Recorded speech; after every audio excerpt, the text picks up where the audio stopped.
से मुद्दे हैं आज के ज़माने में जो जेनजीज को प्रभावित करते हैं? जो हर मतलब मैं मानूंगी कि जेनजी बेसिकली तो पहली बात ये है कि यूथ ऑफ द नेशन है, और हर डिफरेंट टाइम पीरियड में जो भी रेलिवेंट यूथ होता है उनको अलग स्लैंग नेम दिया जाता है। आज का जो युवा है वो जेनजी है, तो यूथ की जो बेसिक इश्यूज होते हैं वो एम्प्लॉयमेंट होता है। नहीं, आप खुश हैं कि कैटेगराइज कर दिया आपको एक जेनजी उसमें हाँ, कैटेगराइज मतलब this is not that big of a deal जितनी बना दी गई है।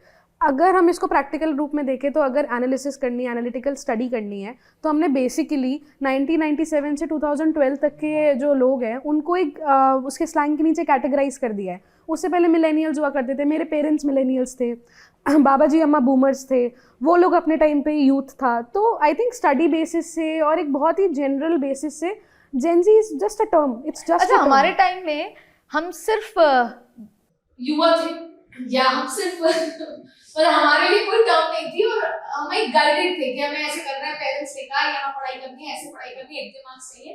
अब इन चीजें बदल रही हैं। मैं आपके पास आऊंगी। वी आर कूलर, जी, मोर कूलर। हाँ, कूलर एंड ऐसा कहें कि they are unaffected with things. आप स्टूडेंट्स के बीच में रहते हैं, आपको क्या लगता है? नहीं, ऐसा तो नहीं है। जो अभी जैसे आपने कहा कि स्टार्टिंग में कहा कि सरकारें बदलते हैं, ये ऐसा नहीं है। जो ये पीढ़ी है ये बहुत ही एनर्जेटिक है, और जो पहले के भी थे वो भी एनर्जेटिक थे। बस जो अंतर है वो संसाधन का है। पहले संसाधन इतने उपलब्ध नहीं थे, आज हैं। तो आज जब हम अपने टाइम पे, या आज भी युवा हैं, जब उस टाइम पे हम अपने टाइम पे जेनजीज कह सकते थे, तो जो ये संसाधन नहीं थे तो एक स्पेस होता था, तो हम लोग मिलते थे, बाहर घूमते थे, अपने रिश्तेदारों के यहाँ जाते थे छुट्टियों में। आज के समय क्या है कि आपके पास इतने संसाधन हैं, इतने गैजेट्स हैं, आपको किसी की ज़रूरत नहीं है। आप अपने रूम में, अपने घर में पर ये बैठे। अच्छा है या बुरा है? इसके दोनों पहलू हैं, अच्छा भी है बुरा भी है। वो निर्भर करता है आप किस डायरेक्शन में जाना चाहते हैं, और आपको गाइडेंस आपके पेरेंट्स से, आपके टीचर से कैसा मिल रहा है। नहीं, पर जेनजीज तो अखिलेश यादव साहब चाहते ही नहीं है कि कोई गाइड करे, ऐसा है? क्योंकि आप कॉलेज में रहे हैं, एनएसयूआई लीड करी है, आपने उन जेनजीज को भी देखा होगा। अभी डूसू के इलेक्शन हुए, एक उदाहरण देकर बताइए। उनको नहीं चाहिए कोई गाइड करे, उनके खुद का सेल्फ मोटिवेटेड है वो लोग। अभी हम भी जेनजीज हैं, ऐसा नहीं है कि जेनजीज नहीं है। नहीं, अगर आपको अब आपके ताऊजी फोन करके कहें कि बेटा ऐसा नहीं है, तुम छोड़ दो ये पॉलिटिक्स, तुम ना अब से सीए की तैयारी करो या आईएएस की तैयारी करो, नहीं तो आप मानेंगे? नहीं, हम अगला सवाल करेंगे कि क्यों करें, व्हाई। तो उसका आप यदि जवाब देते हैं, ये इंपॉर्टेंट बात है, व्हाई बहुत जरूरी है जेनजी। हाँ, क्यों जरूरी है, मतलब व्हाई, हाउ, इसका सवाल होना चाहिए कि क्यों एक तो करना है और कैसे करेंगे। यदि हम करेंगे तो उतनी फीसेज आप प्रोवाइड करा पाओगे, ये सब सारी चीज़ें ठीक है।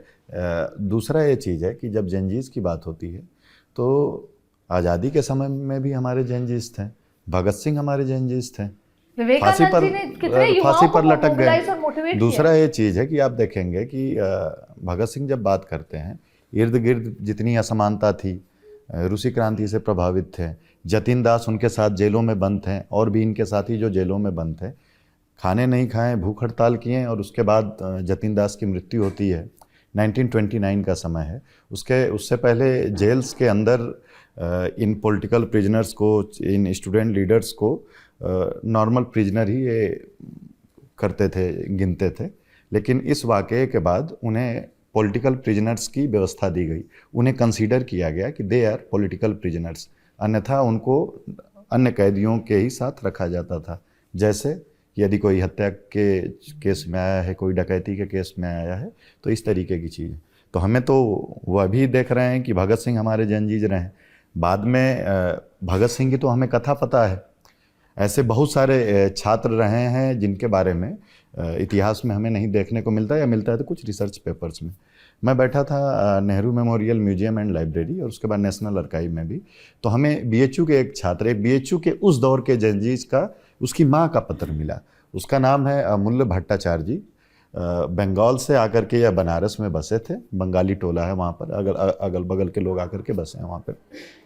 तो वह बच्चा बीएचयू में स्टूडेंट था, और उसकी माँ उस समय के स्टेट से, उस समय की हुकूमत से, ब्रिटानिया हुकूमत से बात कर रही है। तो बात कर रही, तो उसकी बातें क्या हैं आप समझिए कि एक तो इसके पिता पहले से मर चुके हैं, डेथ हो चुकी है, बड़े भाई की मानसिक स्थिति ठीक नहीं है, उसकी औरत है, और एक बच्चा जो है किसी तरीके से हमने इसको यूनिवर्सिटी में भेजा था पढ़ने के लिए कि यह डिग्री ले लेगा तो कहीं नौकरी कर लेगा, लेकिन उसको भी आपने जेल में बंद कर रखा है। हम आपसे चाहते हैं कि इसकी बीएससी की जो डिग्री है फाइनल ईयर में है, यदि जेल से आकर के पेपर दे देगा तो इसकी डिग्री मिल जाएगी या नौकरी कर लेगा। तो एक दौर वह भी था, आप देखेंगे कि पारिवारिक स्थितियां नहीं हैं, बच्चा पढ़ रहा है लेकिन देश की आज़ादी के लिए वह जेलों में बंद है। तो भारत का इतिहास आप देखेंगे तो एक बड़ा स्वर्णिम जंजीस का इतिहास रहा है, जहाँ पर यूथ आज़ादी के लिए लड़े, जहाँ पर यूथ देश को बनाने के लिए, वह किस प्रकार का देश बनाना है उसके लिए लड़े, जहाँ पर सारे लोग रहें, सारे लोग एक साथ मिल करके चलें, चाहे वह जिस भी जाति के हों।